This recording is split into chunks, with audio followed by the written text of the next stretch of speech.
Historiquement, les États-Unis sont forts dans quasiment tous les sports. Nous les voyons rafler de nombreuses médailles sur les scènes mondiales et olympiques. Et chaque année, un florilège de nouveaux talents ressort de leur pays. Une nation où le sport est valorisé, mis en avant et peut être signe de reconnaissance et de popularité. Leur système universitaire est performant et c'est une véritable pépinière de talents. Et des stars, des légendes même ont émergé grâce à leur formule de college sport NCAA, tels que Michael Jordan, Serena Williams ou encore Simone Biles. Et si vous ne connaissez pas ces noms, sachez que chacun a dominé, marqué l'histoire de son sport, et même encore aujourd'hui pour Simone Biles dans la gymnastique. Mais alors, pourquoi est-ce que je vous dis tout cela? Eh bien, parce que ce système n'est pas encore complet.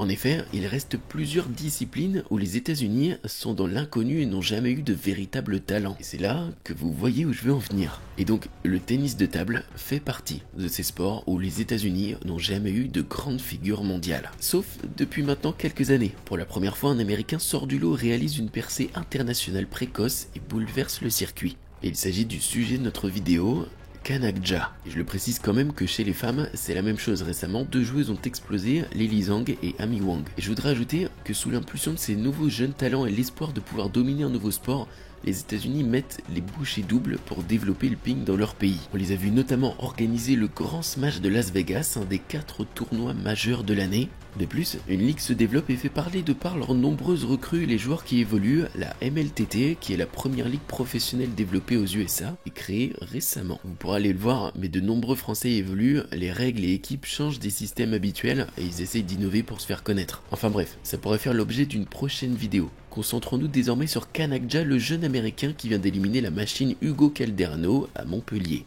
Avant ça, je le rappelle, je mets toute ma vie professionnelle à travers mes réseaux sur le ping, donc n'hésitez pas à me soutenir si vous aimez. Merci et bon visionnage. Bon, vous allez le voir, mais Kanak-Ja a un parcours assez incroyable et compliqué à la fois et je vais tenter de vous le résumer de manière concise et claire. Alors, Kanak est un Américain d'origine indienne né le 19 juin 2000 à Milpitas aux États-Unis. Il grandit dans une famille déjà concernée par le tennis de table étant donné que sa sœur Prachit-Ja est également une ancienne pongiste de l'équipe américaine. Et tout a commencé pour Kanak lorsqu'il a vu une partie de tennis de table à l'India Community Center à Milpitas, où il vivait à l'époque. Et selon la famille, ses yeux s'illuminaient déjà. Ainsi, ensuite, il commencera le tennis de table très jeune, encouragé par ses parents qui investissent tout pour le soutenir dans ses ambitions sportives. Et comme énoncé dans certains articles, chaque centime sert à l'aider lui et sa sœur pour s'entraîner. Ses parents expriment également à travers l'article que leur maison n'a pas été refaite depuis le milieu des années 90, car tout l'argent a été dépensé pour le tennis de table. Ce que nous pouvons dire, c'est que sa famille a joué un rôle crucial dans son développement. N'hésitez pas à mettre le prix pour que Kanak et sa sœur puissent avoir accès à des séances de coaching avec des joueurs expérimentés près de 12 heures par semaine. Je sais pas si on se rend compte, mais ce qui est dit, c'est qu'une séance de coaching était déjà entre 50 et 100 $ de l'heure. Des sacrifices qui ont beaucoup plus d'impact que nous pouvons l'imaginer, même sur la vie personnelle de leur famille. Mais tous ces efforts fournis par l'ensemble des membres de la famille payent rapidement, très rapidement. Kanak est passionné, il a envie de progresser et rêve grand. Et il réalise d'excellentes performances dans les championnats nationaux américains dès ses 9 ans. Et à 13 ans, il commencera d'ores et déjà à écrire son histoire en remportant les championnats nationaux américains seniors. Et par la même occasion, il intégrera aussi l'équipe nationale masculine à 13 ans toujours. Bon, je vous fais un résumé extrêmement condensé parce que son palmarès est juste gigantesque. Mais ce que je peux vous dire, c'est qu'à ses 14 ans, en 2014, Kanak marquera un tournant crucial dans sa carrière. Lui et sa sœur décident de quitter la maison et de se rendre en Suède, une terre de ping où le jeune homme pourrait évoluer et prendre de l'expérience aux côtés de joueurs expérimentés. Et il exprime d'ailleurs qu'il est tombé amoureux de Halmstad, ville de Suède où il résidait, et les gens le reconnaissaient même dans la rue. Et ses journées étaient résumées de près de 8 heures d'entraînement par jour au Board Tennis Club sous les yeux de Ulf Karlsson, ancien champion du monde en double. Et encore à 14 ans, Kanak est sélectionné pour la Coupe du Monde, et je sais pas si on se rend compte de la rapidité à laquelle ce jeune a évolué, mais c'est exceptionnel. De plus, 2 ans après, il réussira à se qualifier pour les Jeux Olympiques de Rio à seulement 16 ans, le plus jeune athlète des États-Unis à représenter le ping au JO. Ensuite, à ses 18 ans, il partira pour l'Allemagne afin d'évoluer en Bundesliga au club de Röhrstadt Erne, une ligue réputée pour son exigence, son haut niveau et sa rigueur. Ainsi, là-bas, il y perfectionnera sa technique et à noter aussi que cette même année, il commencera à réaliser des performances exceptionnelles, notamment en battant des joueurs du top 20 mondial, et je peux en citer juste un pour vous faire comprendre, Lin Yunju. Voilà. À 19 ans, il gagnera son 4e titre de champion des États-Unis en senior. Bon, il faut dire que c'est une pépite née dans un pays où il n'y a pas forcément énormément de concurrence de son niveau. Et Et ensuite, à 20 ans, il signera avec le prestigieux club de Oxenhausen en Allemagne, une nouvelle fois une opportunité de continuer à progresser aux côtés des meilleurs joueurs européens. Et cela lui servira, car toujours aussi compétitif, il se qualifiera pour les Jeux Olympiques de Tokyo, mais malheureusement il perdra au premier tour. A noter aussi un élément extrêmement important, c'est qu'en 2021, Kanak réalise sa plus grande percée sur une compétition internationale de grand calibre. Effectivement, les championnats du monde sont organisés aux États-Unis à Houston, il y participe et atteint même les quarts de finale, étape où il perdra face au Grand T-Mobile après une compétition folle. L'Américain poursuivra donc son évolution, enchaînant les performances. En 2022, il battra même Harimoto, 4e joueur mondial, et il exprime lui-même sur sa chaîne YouTube qu'en 2022, sur toutes les compétitions WTT confondues, il ne perdra qu'un ou deux joueurs en dehors du top 20 mondial. Preuve d'une régularité exceptionnelle. Et en plus de tout ça, à Oxenhausen, il aura un bilan de 7 victoires pour 0 défaite. Rien ne l'arrêtait, ça lui donnera aussi accès au top 20 mondial en décembre, le premier américain à ce niveau. Mais à partir de ce moment, Kanak va se retrouver dans l'une des pires situations qu'un pongiste peut être confronté, une véritable descente aux enfers. Pour bien comprendre, lorsque vous intégrez une équipe nationale aux États-Unis, vous êtes dans la catégorie des tests antidopage internationaux.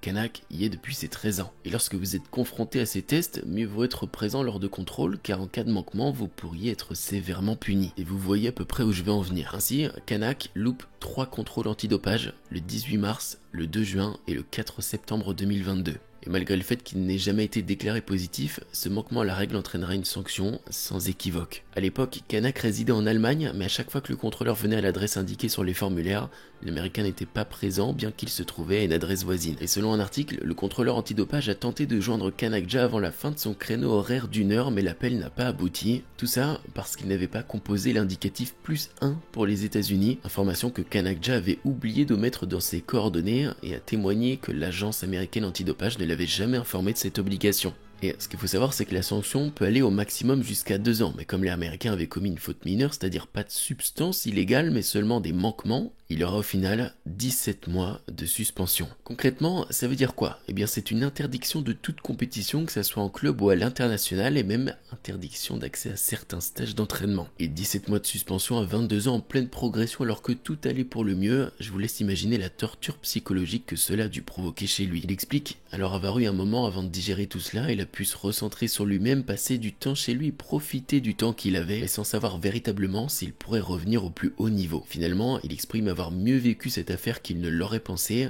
mais il le savait, le moment le plus compliqué serait le retour à la compétition. Repartir de zéro, refaire ses preuves et regravir tous les échelons. Alors, la suspension se passe et son retour approche en 2024 et un jour après son retour, il devra participer à 2 tournois de qualification pour pouvoir espérer accéder aux Jeux Olympiques de Paris en 2024. Et tout cela dû au fait qu'il n'avait plus de classement mondial et devait les remporter, et malgré tout le stress et son inquiétude à ce sujet, il réussira. Mais Kanakja est un joueur hors norme, il remontera la pente, réalisera petit à petit de nouvelles grandes performances, il re-signera même dans un club de Bundesliga et aux Jeux Olympiques alors qu'il a fait son retour il y a peu, il atteindra les 8e de finale. Un nouveau moment historique marqué par l'Américain, salué par l'USA Table Tennis comme un tournant de l'histoire du sport aux États-Unis. À savoir que cette affaire a aussi été très médiatisée, donc en plus de la pression qu'il pouvait s'infliger à lui-même, le regard des autres devait aussi lui peser. Mais aujourd'hui, son histoire continue, il remporte à nouveau les championnats nationaux américains, les championnats panaméricains, et fait son retour au plus haut niveau en 2025, avec notamment une 3e place aux Champions de Yokohama, et battant d'ailleurs de très grands joueurs avec Simon Gauzy ou encore Kiu Dang.